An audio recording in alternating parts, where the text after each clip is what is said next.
Compra una batería seleccionada Superstart y recibe una tarjeta de regalo O'Reilly de hasta $15 después del reembolso. Superstart, solo en O'Reilly Auto Parts. O'Reilly Auto Parts. Mr. President, your administration separated children. Garcia Luna has been charged. Joaquín Guzmán Loera. Entre Washington y México, por Jesús Esquivel. Esta es una producción de Fluxus Comunicaciones. Este es el podcast de Entre Washington y México, con la agenda bilateral y sus protagonistas en voz de Jesús Esquivel.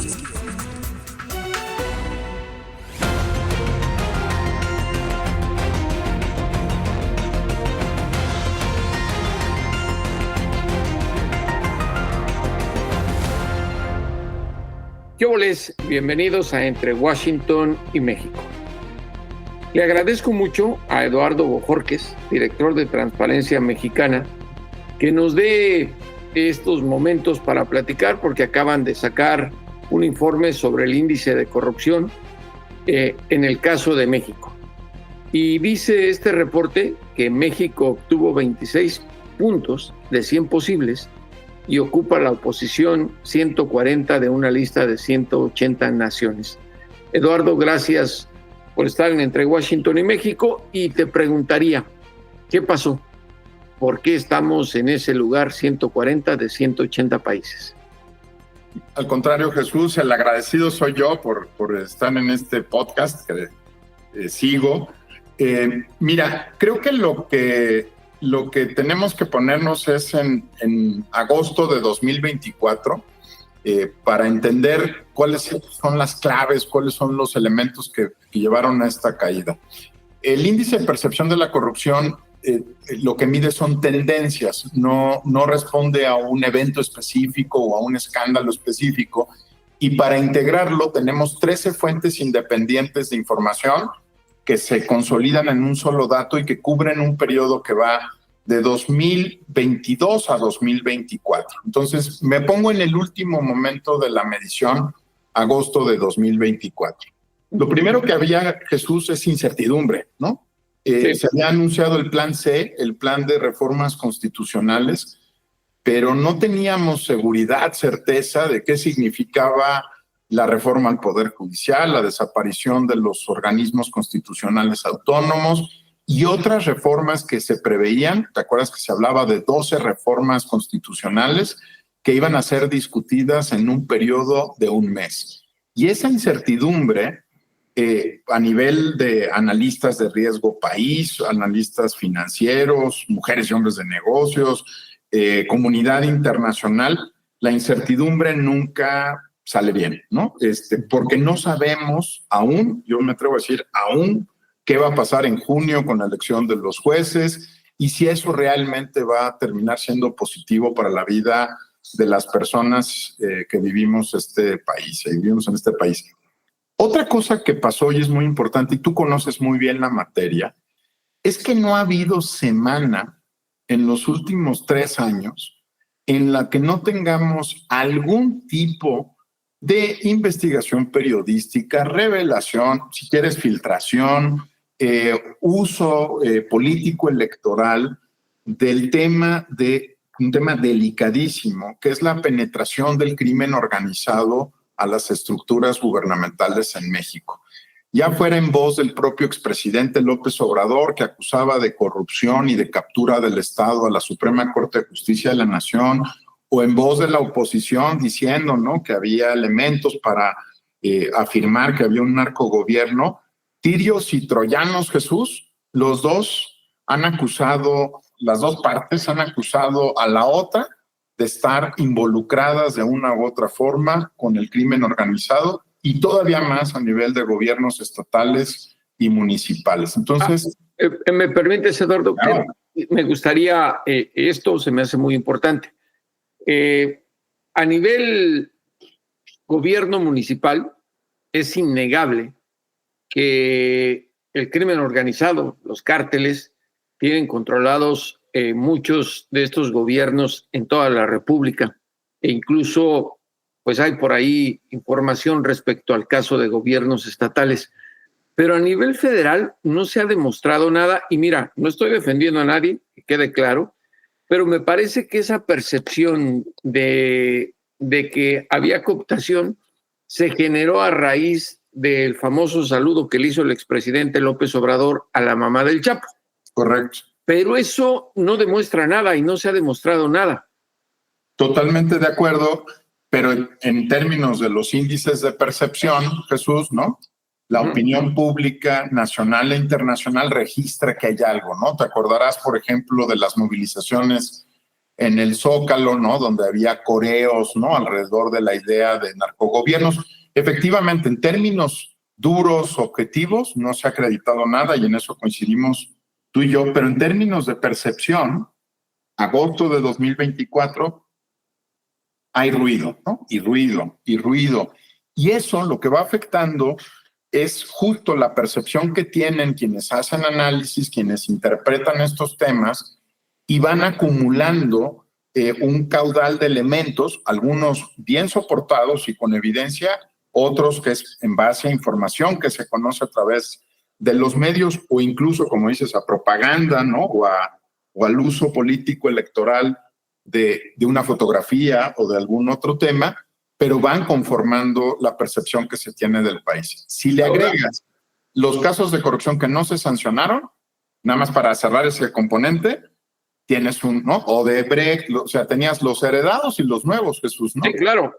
Eso te lo voy a preguntar ahora, pero me parece, regresando al tema del narcotráfico, que muchos quienes empezaron a divulgar la percepción, que no es lo mismo que una demostración de datos, fueron personajes que no tienen autoridad moral para hablar del tema de narcocorrupción.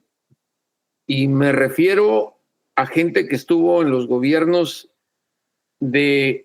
sobre todo de Felipe Calderón Hinojosa, que no se podrán quitar jamás el sello de Genaro García Luna, este narcotraficante ya procesado y sentenciado en Estados Unidos, y pues en el gobierno de Enrique Peña Nieto, donde tampoco cantaron mal las rancheras, y ahí tenemos el caso del general Salvador Cienfuegos Cepeda, que aunque por una negociación política no fue procesado en Estados Unidos.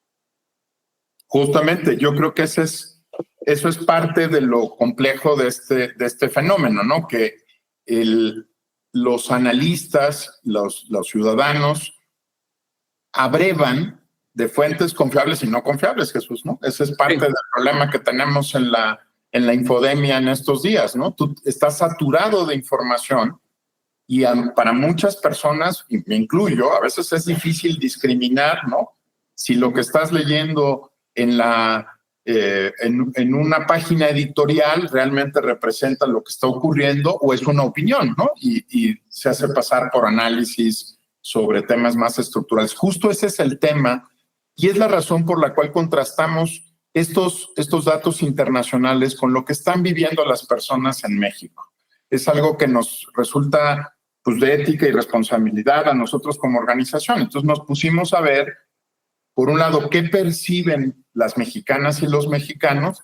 Lo que voy a citar son datos del INEGI, Jesús. 83% de las personas que habitan este territorio creen que la corrupción sigue siendo muy frecuente o frecuente en México. Y luego nos fuimos al otro tema que también conoces bien, que es victimización. Ya no qué perciben, ¿no? Ya no percepción, sino qué vivieron en los meses anteriores a ser encuestados por el INEGI. Y el dato es demoledor, Jesús. Es 6 de cada 10 personas en México reconoce haber sido víctima de extorsión policial o de corrupción policial. No te sorprende a ti el dato, conoces bien la materia, la has investigado, pero si lo ves en su conjunto, voy a decirlo de esta forma, el índice de percepción de la corrupción confirma lo que está viviendo la sociedad mexicana y abre otras interrogantes que yo creo que son objeto de muchas y buen análisis sobre cuándo estamos registrando propaganda y cuándo estamos hablando de actos consumados, ¿no? Que constituyen un delito y por el cual deberían ser investigadas y sancionadas personas servidoras públicas, Jesús. Sin duda, y me parece que no se puede escatimar para hablar de que en muchas poblaciones por la narcocorrupción de los gobiernos municipales, se viven situaciones de inseguridad, de violencia y de extorsión que no pueden dejar otra percepción de eso. Pero es bastante complicado, como ya lo hablamos, el decir que justamente gente que influye y que sí se ha demostrado con procesos judiciales que hubo narcocorrupción a nivel federal en otros momentos, puedan ser jueces. Pero ahora te quisiera preguntar, Eduardo, porque es muy importante y me parece que el asunto de impunidad que hablaste. Compra una batería seleccionada Superstart y recibe una tarjeta de regalo O'Reilly de hasta $15 después del reembolso. Superstart, solo en O'Reilly Auto Parts. O'Reilly Auto Parts. En casos como el de Odebrecht, de Segalmex sobre todo, la estafa maestra, la manera en que pues alguien que ya estaba en la cárcel de pronto salió, en fin. ¿Eso qué tanto ha influido para este declive de México? Mucho, porque la opinión pública y la sociedad mexicana sí dio un voto de confianza a su gobierno para enfrentar estos grandes casos en 2018, Jesús. No tenía esa esperanza en el 2012, no la tenía en el 2006, ¿no? En la administración de Calderón o en la de Peña Nieto, pero sí la tenía en 2018. De hecho, cuando hicimos el análisis para México, vimos la serie histórica y enfatizamos que en 2018, 2019 y 2020, es decir, en la primera parte del trienio del presidente, en el primer trienio del presidente López Obrador, mejoró significativamente la percepción de corrupción en México. El índice se fue hacia arriba, mejoró 14 lugares en ese conjunto de años. Pero lo que también ocurrió es que la expectativa social que tenía que ver, yo creo que lo tenían muy bien entendido, tenía que ver con reducir privilegios, reducir canonjías, lujos, este discurso y esta práctica de la austeridad que yo creo que funcionó muy bien, no era suficiente si no se acompañaba con la sanción efectiva de personas que habían traicionado la confianza social.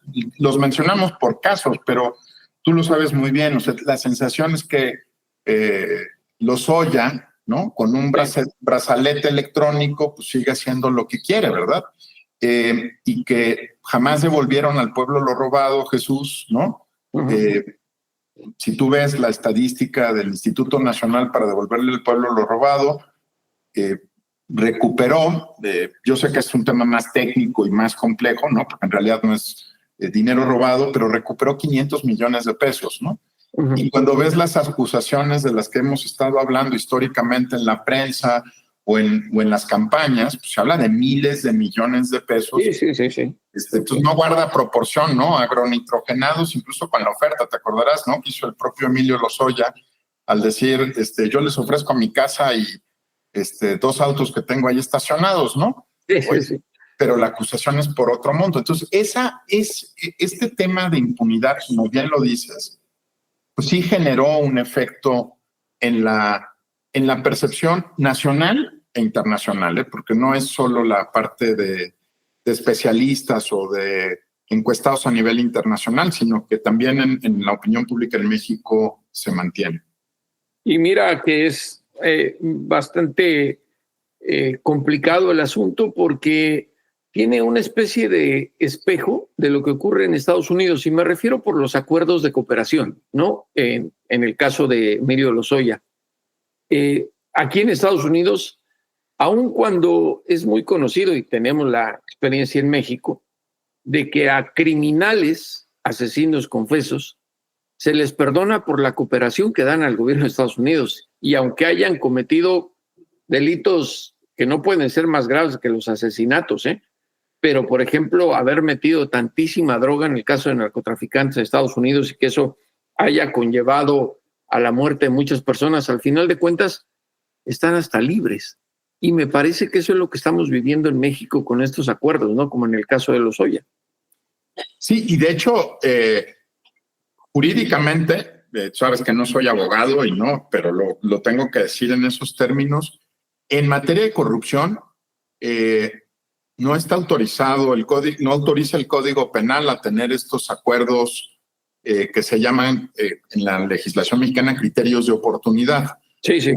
Es una excepción, de hecho. O sea, en corrupción no hay criterio de oportunidad. Entonces, de alguna manera, mira qué paradoja, ¿no? En el caso Lozoya, ofrecían como delatar, ¿no? ¿Te acuerdas? Incluso lo declaraba el propio abogado, ¿no? Que iban a revelar quiénes estaban realmente en la red y quiénes eran los beneficiarios, pero era nada más una táctica política que un instrumento jurídico, porque ningún juez de control autorizó nunca que se diera criterio de oportunidad en los casos de corrupción y en particular en los casos de Pemex y agronitrogenados, lo cual es muy interesante porque efectivamente hacemos esta analogía con el caso del Departamento de Justicia, ¿no? En los Estados Unidos, y pensamos que puede ser así en México, pero nuestro Código Penal es distinto. Y lo que dice es, cuando el daño es a la sociedad mexicana y al Estado, pues no te puedo perdonar un delito para que tú me acredites otro, ¿no? Otra cosa es la implementación, Jesús, y siempre podemos claro. discutir, ¿no? Pero la verdad es que el criterio constitucional es muy bueno. Lo que está diciendo es, oye, tú defraudaste a 129 millones de personas, ¿no? No es que te robaste 10 o 15 o 30 o 50 millones o lo que sea, sino que actuaste en contra del Estado y del interés público y por lo tanto no te doy chance de decirte, te lo perdono para que me digas otros que son más malos que tú. Y ve qué curioso, creo que pones un asunto muy importante porque es lo que ha pasado en los casos de César Duarte en Chihuahua, de Javier Duarte en Veracruz, que ellos decían, amenazaban políticamente con entregar a la red y al final no pudieron hacerlo porque no sirve en términos del Código Penal mexicano. Y mira que en el caso de César Duarte yo me dediqué bastante tiempo a investigarlo y por eso decía yo que una cuestión es la percepción y otra cosa la realidad, porque ahí tiene que ver Maru Campos, la gobernadora, del estado de Chihuahua, que libró a quien en algún momento la empleó, ¿no? Y también la defendió. Pero aquí hay otro asunto que, más allá de especificar esto, ¿cómo es México? ¿Cómo es la percepción que hay en la sociedad? Porque justamente el sexenio más corrupto, el que tenemos como emblema de la corrupción gubernamental, el de Enrique Peña Nieto, pues muy pocas personas han sido procesadas, ¿no? Incluso pues hasta que fuera director de Pemex, Lozoya, está libre, y no por percepción, sino por falta de comprensión entre la sociedad. Uno se pregunta, ¿y cómo es posible que alguien que llegó justamente a la presidencia con, digamos, la confianza de la sociedad, decir va a acabar con la corrupción, defendiera a alguien como a Peña Nieto, ¿no? Yo me hago la misma pregunta, Jesús, y creo que muchos mexicanos lo hacemos, porque pues también se ofreció ir por los expresidentes, se invirtieron muchos millones de pesos en una consulta nacional que tú sabes que tenía muchos temas técnicos, pero que finalmente tenía como eje simbólico el decidir, ¿no? Si se hacía una investigación a fondo de los expresidentes, de varios expresidentes, ¿no? Incluso llegaba hasta Salinas. Y la verdad es que creo que déjame irme un poquito más a cómo lo deben haber vivido allá adentro y especular, Jesús, ¿no? Porque creo que equipararon la aprobación presidencial con la percepción social de la corrupción. O sea, pensaron que si tenían alta aprobación era suficiente para no tener que actuar en estos temas. Más allá de que tú sabes lo difícil que es técnicamente integrar carpetas sólidas, ¿no?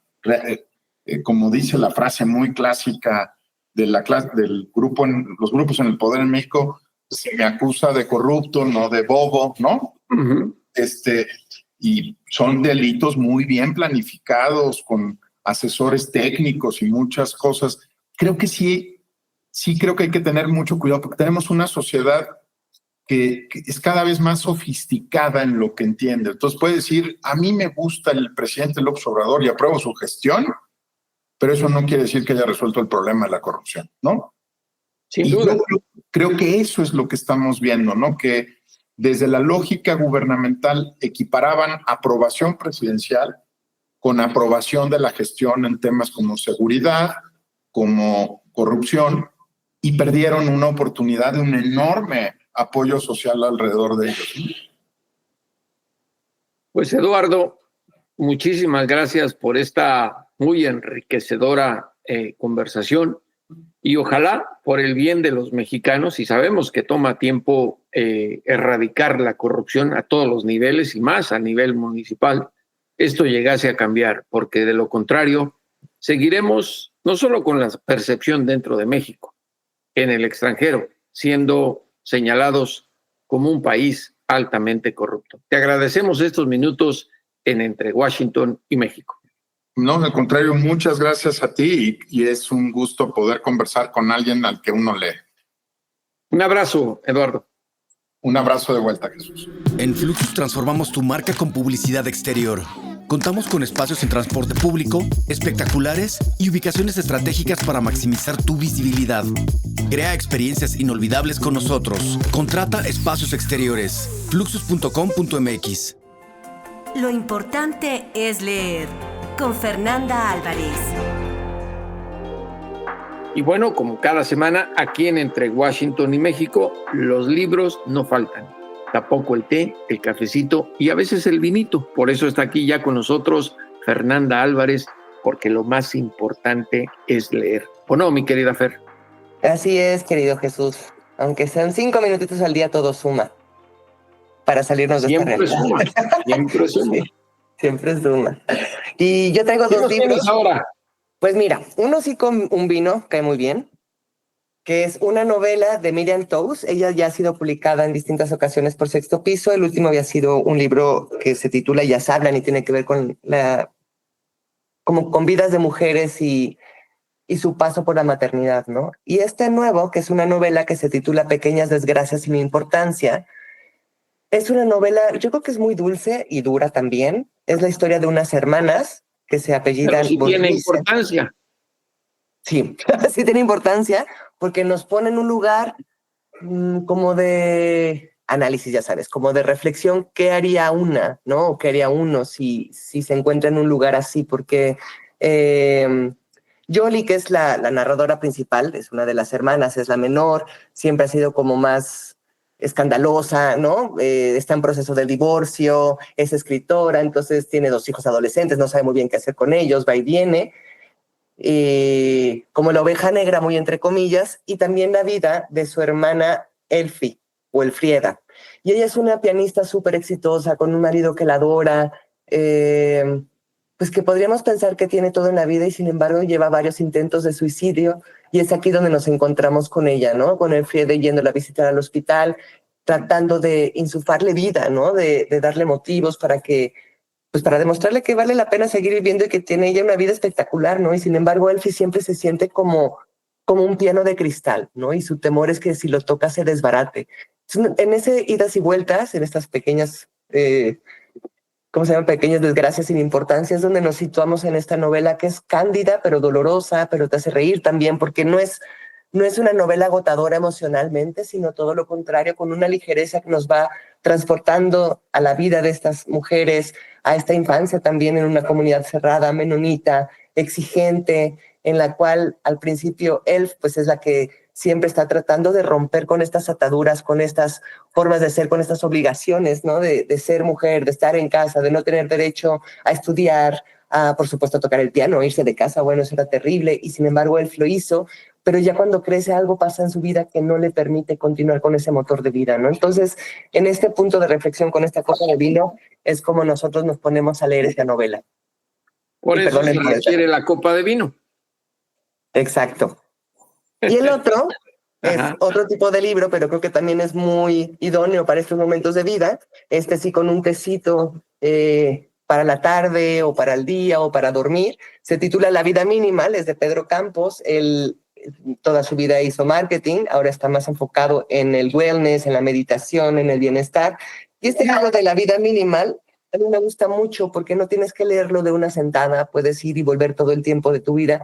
Y yo creo que la primera premisa que nos plantea justo al inicio es qué es lo verdaderamente importante para nosotros. O sea, nos desperdigamos todo el tiempo en cosas que no importan, ponemos energía donde quizá no vale la pena. Entonces, Pedro nos dice, aquí los orden, ¿no? Primero, enfoquémonos. ¿Qué realmente es lo que nos hace sentir bien, felices, ¿no?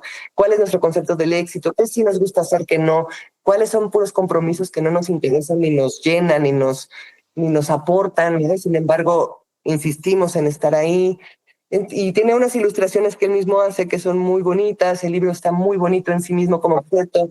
Y creo que es un libro que vale la pena porque sí se nos olvida, ¿no? Se nos olvida todo el tiempo, pues, ¿quiénes somos? Es bien fácil ocultarnos en lo material, en la comida, en excesos, en comprar cosas, ¿no? Que a veces ya ni sabe uno qué tiene.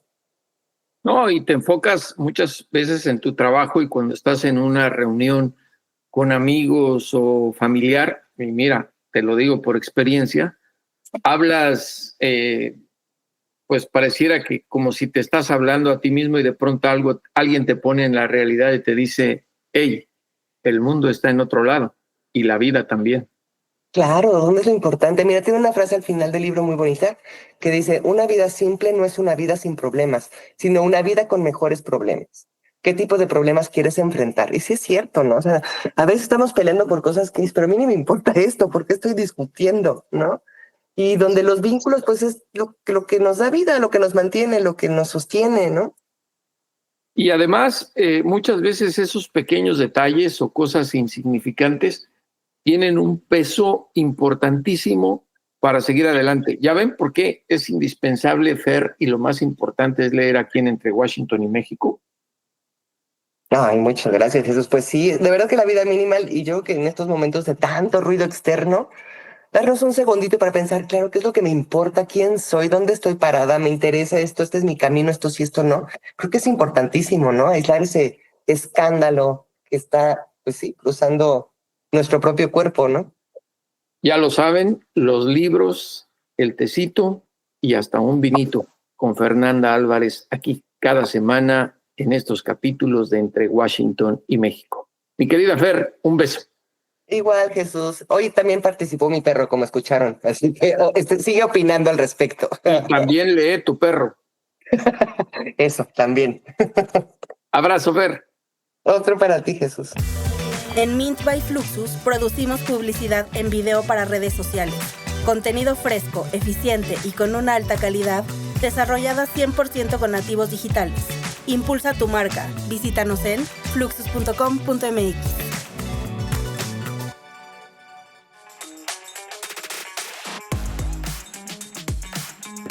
Y como en cada episodio, Deporteando con mi George, con Jorge Sánchez, que ya está aquí. Jorge, ¿qué nos tienes? ¿Qué pasa, Jesús Esquivel? Saludos, amigos de Entre Washington y México. Oye, pues un tema escabroso, Jesús. Pensé que nunca nos iba a alcanzar a nosotros porque tú me conoces, tú sabes que siempre he defendido la Liga MX, el fútbol mexicano. Sí, y que sobre no todo tienes manera de hacerlo ya. No, espérame tantito. Es que la honestidad de nuestro balompié, ¿no? Los errores arbitrales, siempre he dicho, bueno, pues el error es parte del juego, los árbitros son humanos, se pueden equivocar para cualquier lado. Los compra el América, en fin, ¿qué más? Pues es lo que tú dices, ¿no? Pero pues es difícil comprobar este tipo de situaciones. Pero ¿qué crees? Que llegó una alerta desde Europa de un casino que empezó a haber movimientos raros de apuestas de mucho dinero, pero no para la Liga MX, no para la Liga Expansión MX, sí para la Liga Premier que se juega en nuestro país, que equivale a lo que sería una segunda división. Es Liga MX, Liga Expansión MX y luego viene Liga Premier. Involucra al equipo de Apodaca en Nuevo León. Y además enviaron como pruebas un video. Imagínate a quién se le ocurre. Los jugadores no tienen dos dedos de frente, Jesús. En un Zoom, con sus carotas ahí, poniéndose de acuerdo con voces que parecerían de colombianos para dejarse ganar por 2 goles y los quieren convencer de que sea por 5 y el jugador le dice, no, es que eso ya está más difícil y mira, pues para que sea más creíble y para que nos den luz verde y para que todo salga bien, pues que sean 2.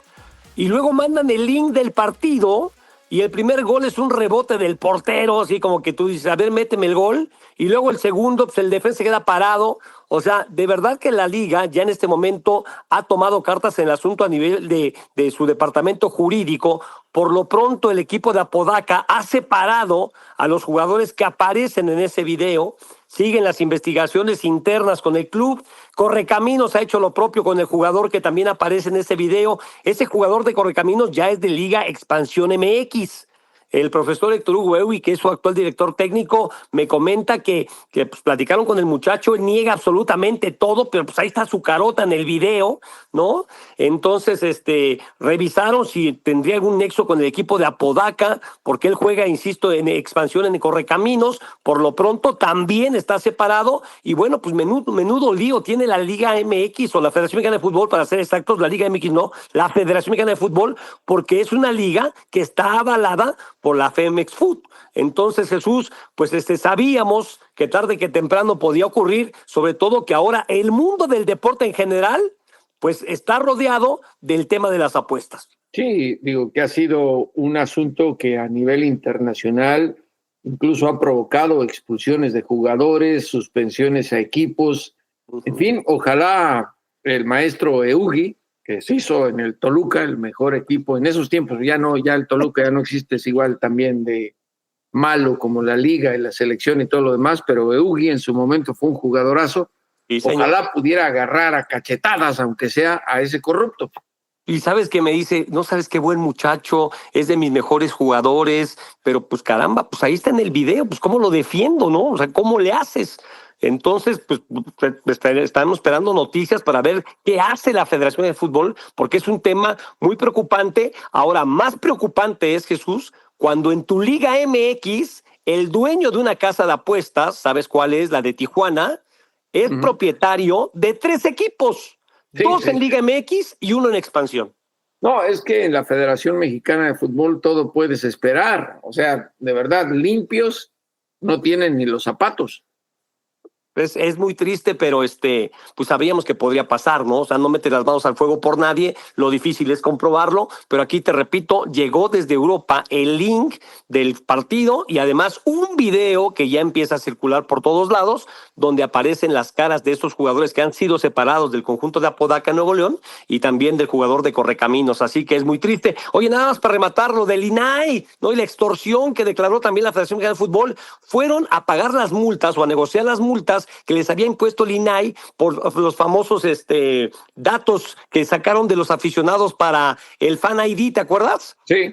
Y entonces que esto no se había violado la privacidad de los aficionados, entonces los multaron, las multas estaban fuertes, quisieron ir a negociar o a ver cómo podían llegar a un arreglo y los quisieron extorsionar con boletos para la próxima Copa del Mundo en nuestro país. Sí. Y los acusaron y ya me los corrieron, así que pues mira, México lindo y querido, mi querido Jesús. No, sí, no aprendemos, parece que aquella gran lección que nos dieron con lo de los cachirules no nos caló. En fin. Sí, caramba, qué pena. Pero es lo que te tengo para el día de hoy en Deporteando con mi George. Saludos, señores. Un abrazo, Jorge. Gracias, Jesús. Pucha Play con Gonzalo Lira.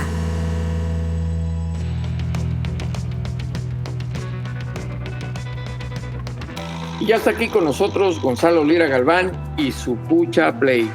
¿Qué nos tienes, mi querido Gonzalo? Querido Jesús, yo, como tú me pediste un favor o una tarea que me encomendaste, yo la cumplí. Ya lo decíamos desde el episodio pasado. Tú me dijiste que estabas o que habías terminado de ver la primera temporada de Landman y yo te dije, pues, ¿qué crees? Que te tengo entrevista con tu protagonista Billy Bob Thornton.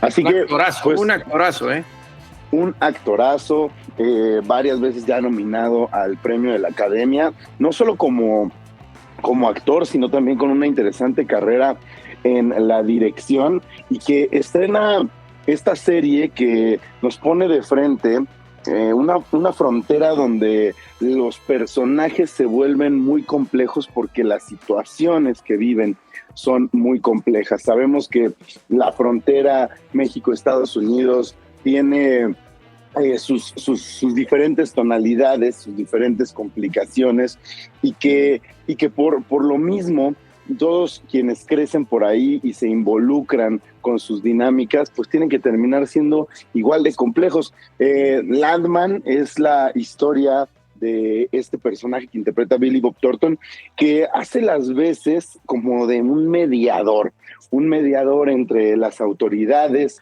un mediador entre pues los grupos del crimen organizado, pero también un mediador de pues las personas que se dedican al trabajo de la tierra, y muchas cosas más que ocurren. Y mediador entre mujeres y pleitos entre la familia. Claro, y también mediador entre los pleitos familiares.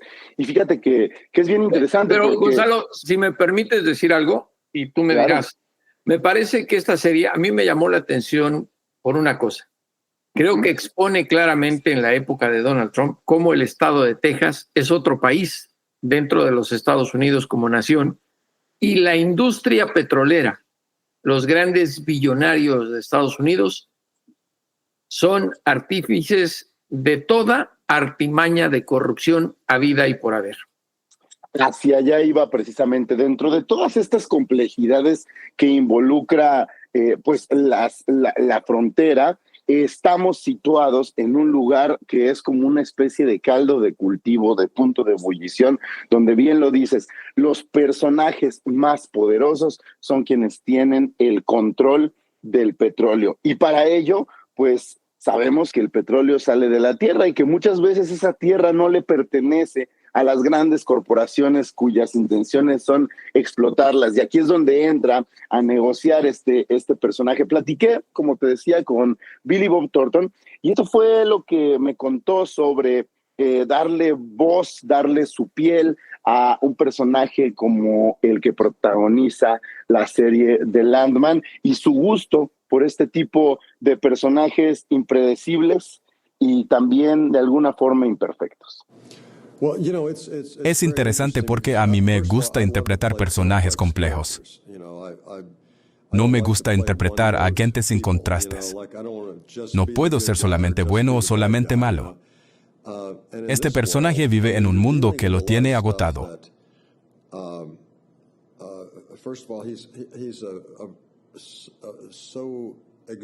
Porque carga con todo su peso en los hombros. Debe lidiar con la compañía petrolera, pero también con la gente que trabaja en el campo. Quiere proteger a esas personas, pero también debe rendir cuentas a sus jefes petroleros. Además, se debe hacer cargo de su familia llena de personas excéntricas. Vive manejando de un lado al otro, supervisando, y debe lidiar con más personas que comparten sus mismas tierras.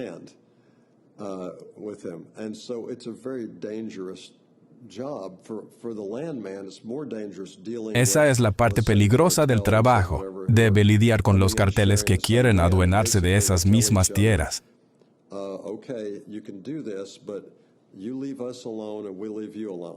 Tiene que negociar con todos ellos para que se dejen trabajar mutuamente.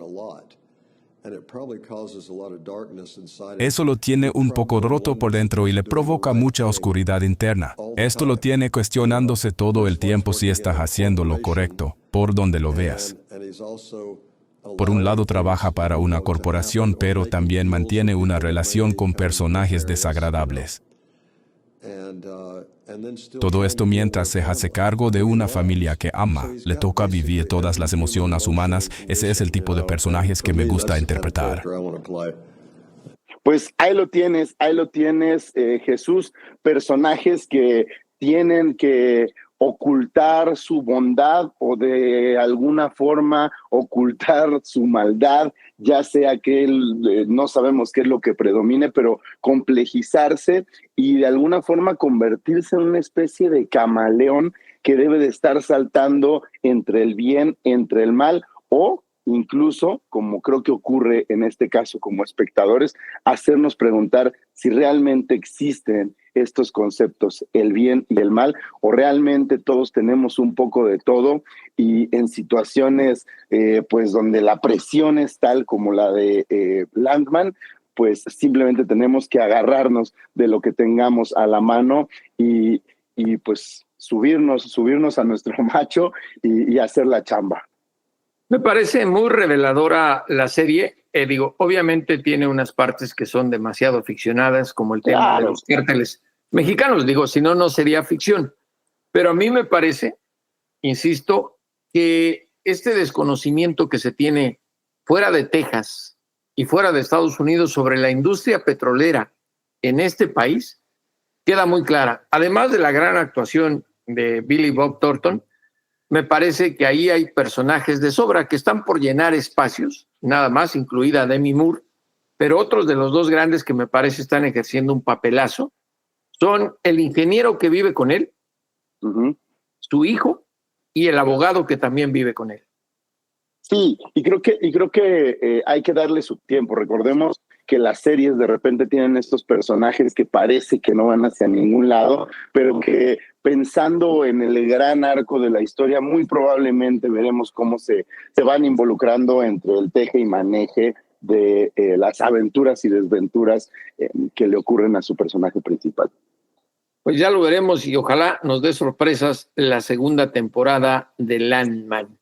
Gonzalo, un gran abrazo. Y ya lo saben, cada semana aquí, este gran conocedor del cine, Gonzalo Lira Galván y su Pucha Play. Abrazo, Gonzalo.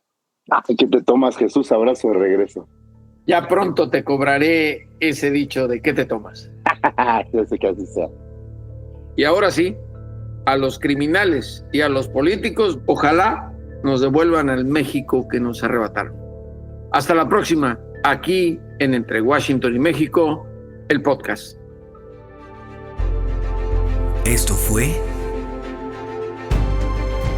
Entre Washington y México, una revisión semanal por la agenda bilateral y sus protagonistas.